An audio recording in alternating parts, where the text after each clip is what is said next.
ప్రస్తుతం నాతో పాటు ఉన్నారు శ్రీ విద్యా ఉపాసకులు సుధీర్ శర్మ గారు. ఇప్పుడు వారితో మాట్లాడేద్దాం.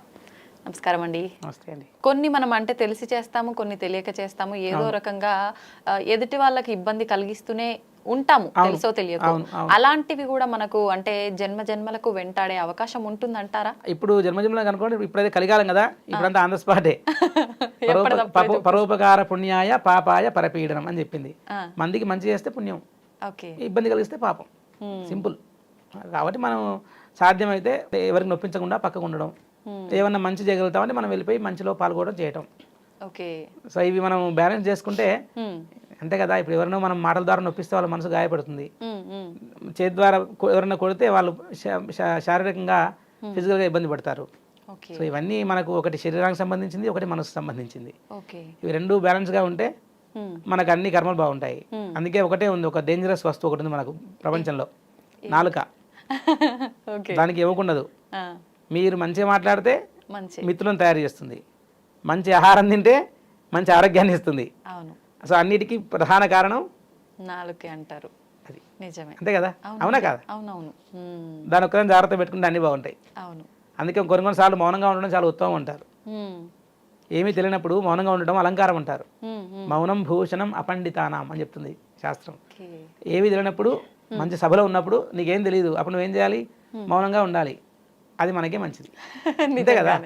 ఇక్కడ తెలియని విషయాన్ని మనం చర్చకు పోయి తెలియక అభాస్పాలు కావడం తప్పితే ఇంకేముండదు. ఇంకొక చిన్న డౌట్ అండి, చాలా మంది అంటుంటారు, మనకు ఒక పర్సన్ కి మధ్య ఏదైనా రుణం గనక ఉండిపోతే ఖచ్చితంగా మరొక జన్మలో ఆ పర్సన్ మనతో ఏదో ఒక రిలేషన్ ద్వారా కలుస్తారు మళ్ళీ అని చెప్పి అంటుంటారు. అది నిజమే అంటారా? కొన్ని ఉంటాయి కదండి. ఇప్పుడు మనకు రుణానుబంధ రూపేణ పశుపత్ని సుతాలయ, ఈ నిత్య జీవితంలో జరిగే సంఘటనలు, గుళ్ళు గోపురాలు, ఆలయాలు, పశువులు, భార్య, పిల్లలు అందరూ కూడా ఎక్కడో చోట మనం ఒక లింక్ తెగిపోయి మళ్ళీ ఇప్పుడు వచ్చి లింక్ కలిసింది అనుకోవచ్చు. అట్లా చాలా మంది పిల్లలు మీరు చూస్తే గత జన్మ చెప్పే వాళ్ళు ఉన్నారు.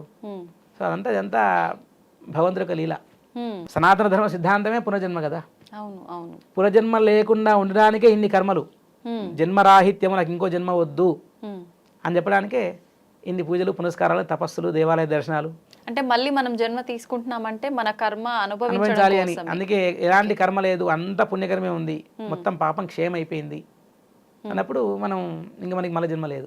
మరి అనుభవించడానికే మరొక జన్మ తీసుకుంటున్నాము అన్నప్పుడు కొంతమంది తల్లి గర్భంలోనే ఉన్నప్పుడు చనిపోతుంటారు. మరి అలాంటి వాళ్ళకు అంతే ఆయుష్, వాళ్ళకు కొన్ని నిమిషాలే. వాళ్ళ కారణం ఏదో ఎక్కడో వాళ్ళకు ఆ బాకీ మిగిలిపోయి ఉంటుంది.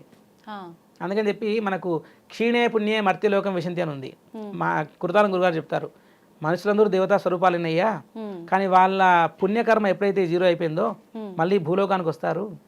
వచ్చి ఇక్కడ వాళ్ళు చేసే మంచి కర్మల చేత పుణ్యాన్ని, చెడు కర్మల చేత పాపాన్ని సంపాదించుకొని ఏది గ్రేటరో ఎక్కువ దాని ప్రకారంగా వాళ్ళకి జన్మలు నిర్ణయించబడతాయి. అందులో భాగంగానే ఇవన్నీ ఇప్పుడు జనన మరణాలు కానివ్వండి, గర్భస్థ శిశువులు చనిపోవడం కానివ్వండి, ఇవన్నీ కూడా వాళ్ళ ప్రారంభ కర్మ ఫలమే అనుకోవచ్చు. మన కర్మలు మొత్తం అక్కడితో క్లోజ్ అయిపోయి మళ్ళీ జన్మ తీసుకోకుండా ఉండాలి అని అంటే ఆప్షన్ మోక్షం పొందడమే అంటారా? మోక్షానికి ఇదంతా ప్రయత్నం. మరి మోక్షం పొందాలంటే ఏం చేయాల్సి ఉంటుంది? మోక్షం పొందాలంటే సన్యాసం తీసుకోవాలి. ఎవరైనా సరే సన్యాసం తీసుకోవచ్చు. ఎందుకు సన్యాసం తీసుకోవాలంటే సర్వసంగ పరిత్యాగము అంటే వాళ్ళు ఇంకా భార్య, పిల్లలు, సంసారము, ఇవన్నీ ఎలాంటి భవబంధాలు వాళ్ళకు ఉండవు. ఎవ్వరు తల్లి కూడా వాళ్ళు ఆజ్ఞ తీసుకొని ఆ సన్యాసం తీసుకొని అన్ని మొత్తం తెగదెంపులు చేసుకొని వెళ్ళిపోతారు.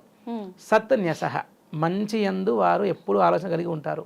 వాళ్ళకు ఓంకారమే ప్రణవము. సన్యాస యోగాతు యతయ శుద్ధసత్వాహ భవంతి అని చెప్తుంది వేదం. సన్యాసం అనే యోగం వల్ల యతులు శుద్ధమైనటువంటి సాత్విక గుణాన్ని కలిగి ఉంటారు. ఎప్పుడైతే గాల్లో ఎగరాలంటే ఎలా ఉండాలి? తేలిగ్గా ఉండాలి. సాత్వికం అంటే లైట్గా ఉండటం.